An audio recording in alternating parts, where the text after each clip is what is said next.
mungkin perkenalkan dulu ibu, saya Fahri Ramadan, dokter muda yang berjaga di sini. Mungkin di sini saya akan memberikan konseling dan edukasi kepada ibu mengenai keluhan-keluhan ibu yang ibu rasakan. Ibu, ini sebelumnya ibu keluhannya apa ya bu? Kalau berapa itu susah. Kadang-kadang 3 hari sekali, 2 hari sekali, paling seringnya 2 hari sekali. Kalau keluhan yang lainnya ada ibu?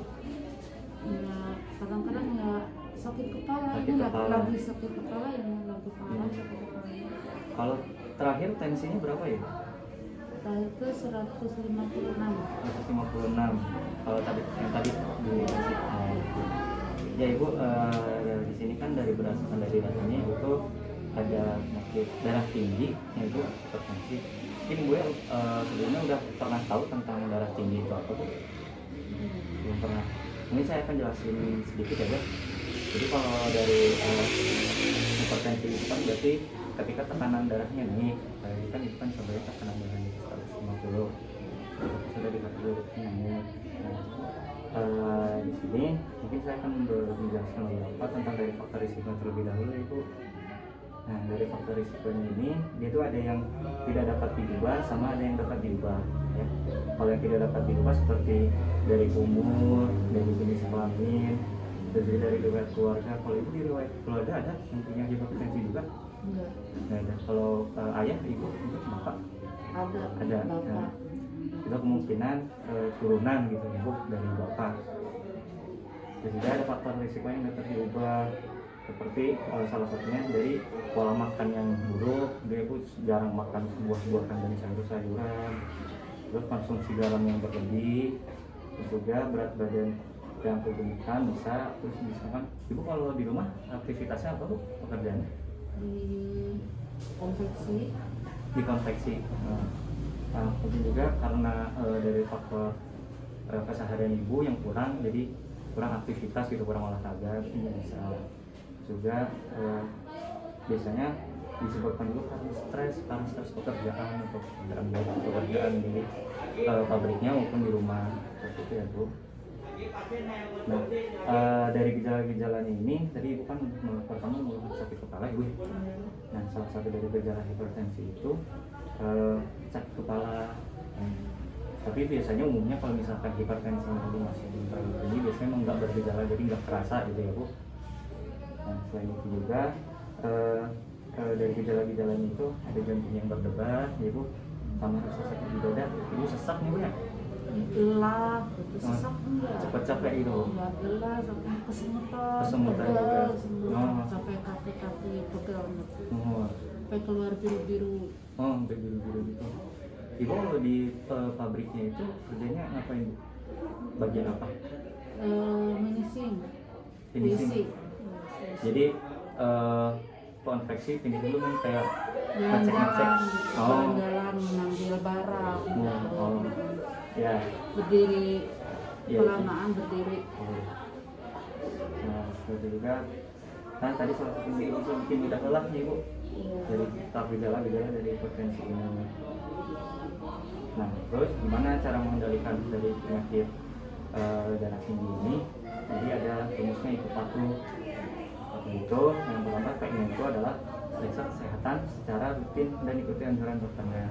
Kalau ibu ini udah yang keberapa kali bu? 3 kali sekali. 3 kali. Ya.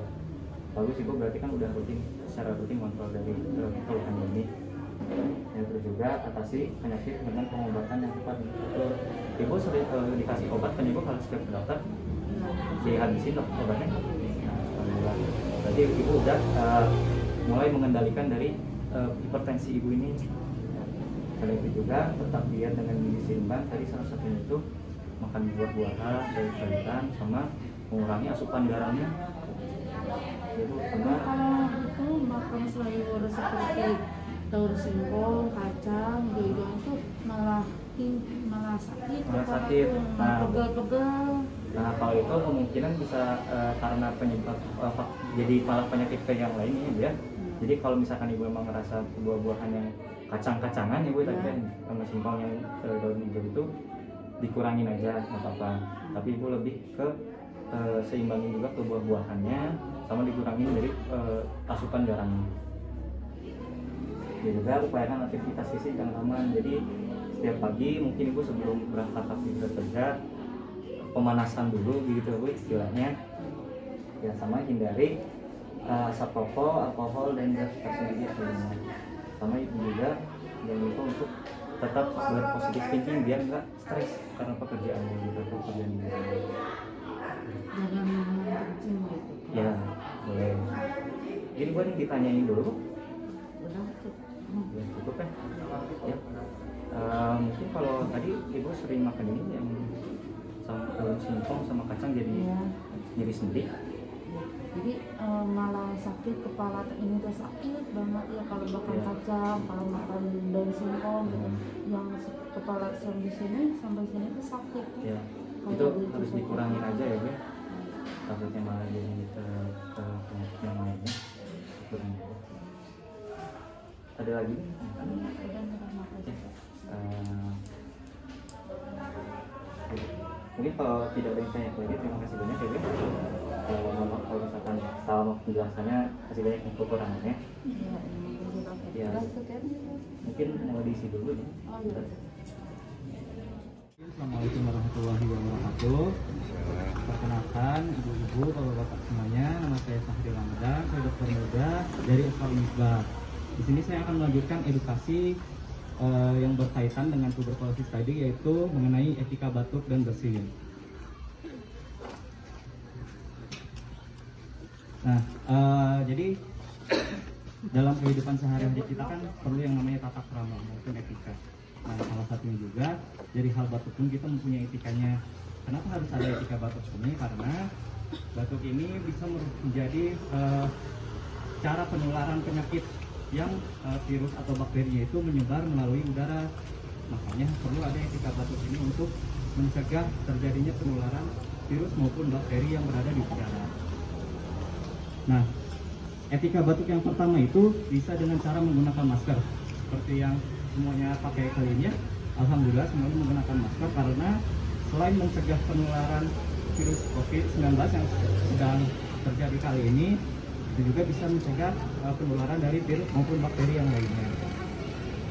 Selain itu juga misalkan pada penderita ini apabila menggunakan masker dia bisa menurunkan penularan karena masker ini kan dia sifatnya dia menutup ya, menutup area hidung dan mulut yang notabene itu dia mengeluarkan percikan-percikan ludah yang berisi dari virus maupun bakteri.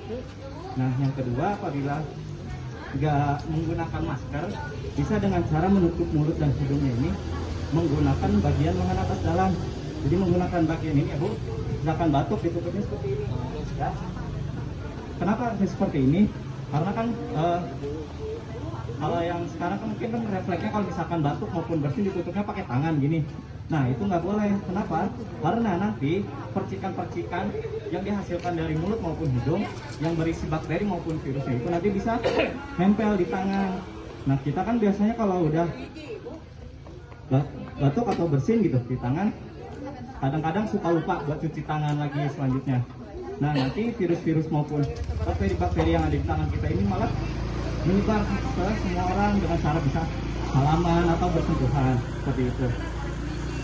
Yang selanjutnya juga bisa menggunakan tisu. Jadi kalau misalkan kebetulan lagi megang tisu, bisa batuk bersinnya itu ditutupi pakai tisu. Namun setelah itu harus dibuang tisunya dan juga harus cuci tangan setelahnya karena untuk mengurangi dari penyebarannya. Nah, untuk menggunakan tisunya ini ditutup bagian hidung maupun mulutnya dan jangan lupa untuk dibuang. Setelah itu dan jangan lupa untuk mencuci tangan menggunakan sabun dan air mengalir. Karena dengan cuci tangan menggunakan air dan sabun, kita bisa menghilangkan virus-virus dan bakteri-bakteri yang ada di tangan kita sehingga kita mengurangi penularannya dan mengurangi kita untuk menjadi terinfeksi gitu karena batuk dan bersin ini. Nah mungkin selanjutnya teman saya akan menjelaskan mengenai langkah-langkah cuci tangan yang baik dan benar agar kuman-kuman maupun virus-virus yang berada di tangan kita benar-benar bersih, benar-benar hilang semua.